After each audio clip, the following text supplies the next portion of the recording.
Vamos a cambiar de tema ya que la cifra se detonó en mayo pasado y por supuesto fue nota internacional. 100,000 desaparecidos en México. Actualmente se cuentan más de 108,000 y más de 50,000 restos que permanecen en los forenses sin identificar. Por eso esta mañana se encuentra con nosotros Carla Quintana, la titular de la Comisión Nacional de Búsqueda, a quien agradecemos su presencia. Carla, gracias por estar con nosotros esta mañana en Hechos AM para abordar el tema de la crisis forense. Y es que urge hacer algo al respecto.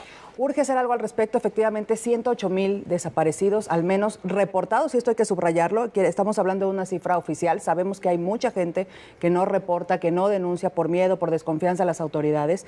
Y tenemos al menos 52,000 cuerpos sin identificar.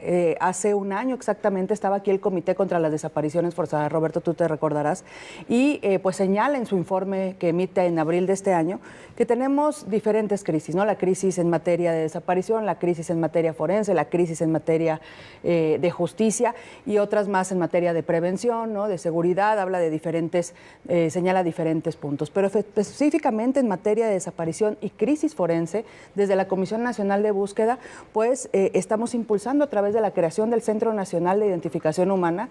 En abril se aprueba esta iniciativa presidencial por unanimidad, tanto en diputados como en senadores, es un asunto de Estado, para empezar a enfrentar de manera integral, frontal, como una política pública, la crisis en materia de desaparición en relación con los desaparecidos. Somos el único país que tenemos una institución dedicada ahora exclusivamente a la búsqueda forense de personas desaparecidas. Aquí hay que recordar que les buscamos con vida.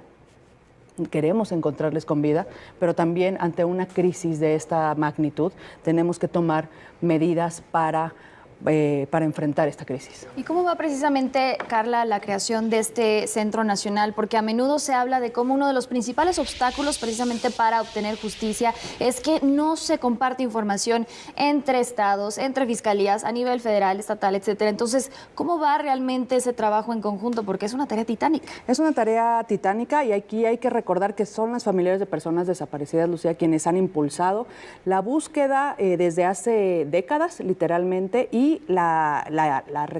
este reclamo justo, válido, de que se tomen medidas en todas las materias y específicamente en la forense. Ahora, ¿cómo va el Centro Nacional? Está empezando a funcionar.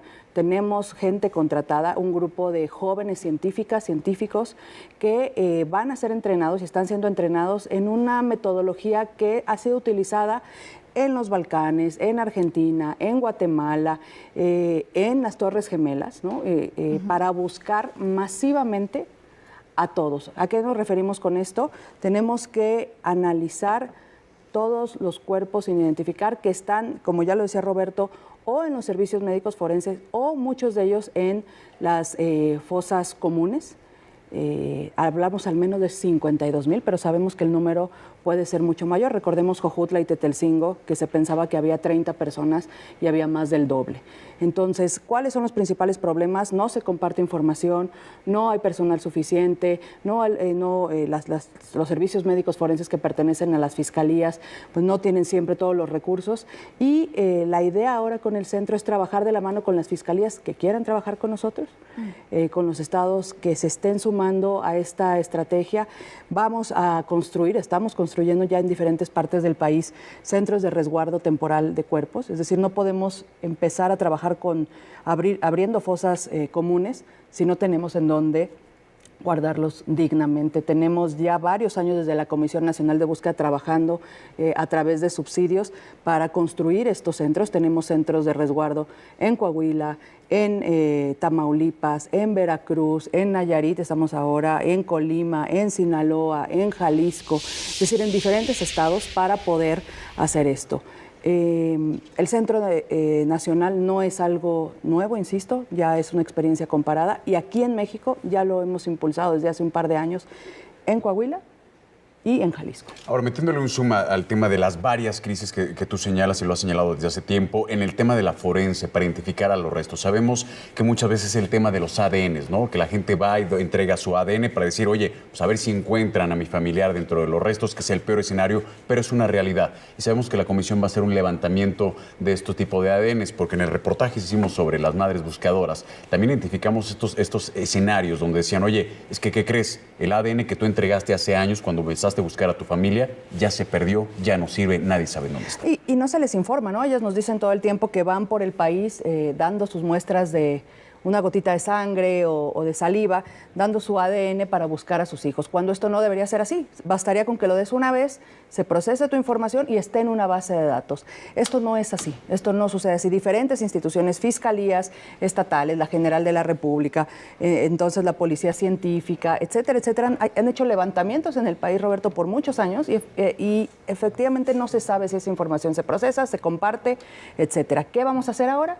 A través del Centro Nacional de Identificación Humana, de la mano con el Centro Regional de Coahuila, con Jalisco, con el Mecanismo Extraordinario de Identificación Forense construido por las familias, vamos a crear una base de datos que se comparta a nivel nacional con las instituciones con las que estamos trabajando en los diferentes estados, para que las familias sepan que la dan una vez y esta información se va a procesar, se va a compartir y se les va, de manera muy importante, se les va a entregar.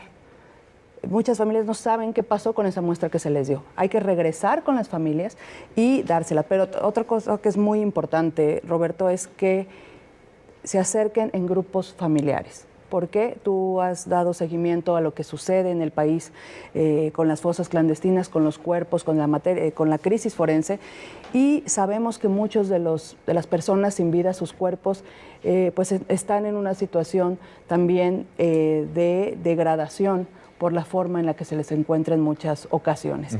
Entre más información tengamos de la familia, información genética, aumentamos las posibilidades de hacer un cruce. Queremos comparar el mayor número de cuerpos posible con el mayor número posible de grupos familiares. También las señoras los que nos dicen constantemente es, me acerqué y solamente si tengo denuncia me toman el ADN. Casi es así en todo el país. Y además cuando me acerco, nada más dicen que 1 o 2 familiares por tema de recursos.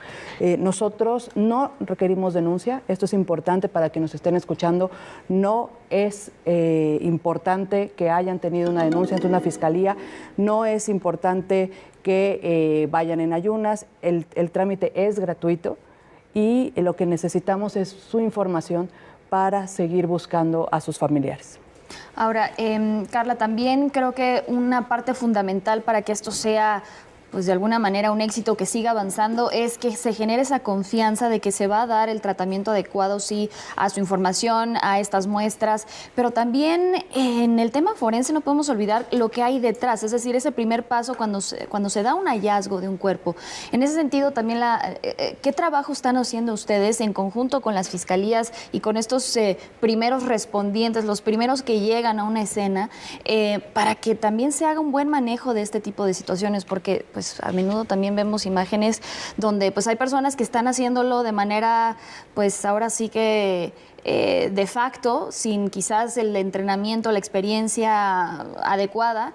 ¿Y ustedes cómo han estado trabajando en ese aspecto? Bueno, tenemos ya 5 años de que se creó la ley que crea las comisiones de búsqueda, justamente como un reclamo de las familias, o sea, de que las instituciones que estaban trabajando y están obligadas a estar con ellos, no podían, no querían, no sabían cómo hacerlo. Por eso nos crean a las comisiones de búsqueda y a partir de 3 años para acá es cuando hemos empezado a crear todas las comisiones en los estados para trabajar de la mano con las familias y estar recuperando junto con, en algunos casos con las fiscalías, los cuerpos. Efectivamente, pues es súper importante cómo se hace un hallazgo de un cuerpo. Hasta el día de hoy, en materia de hallazgos, en cuanto se encuentra un cuerpo, hay que llamar a servicios periciales para que lleguen, ¿no?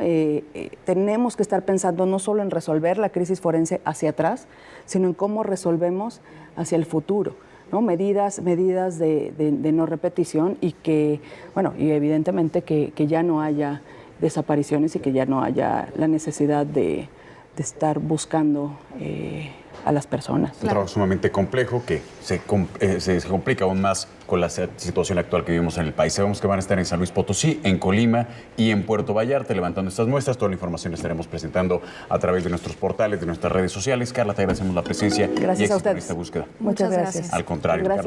Carla Quintana, titular de la Comisión Nacional de Búsqueda. Ahí están justo las fechas, los horarios, para que usted de manera gratuita pueda presentar su perfil.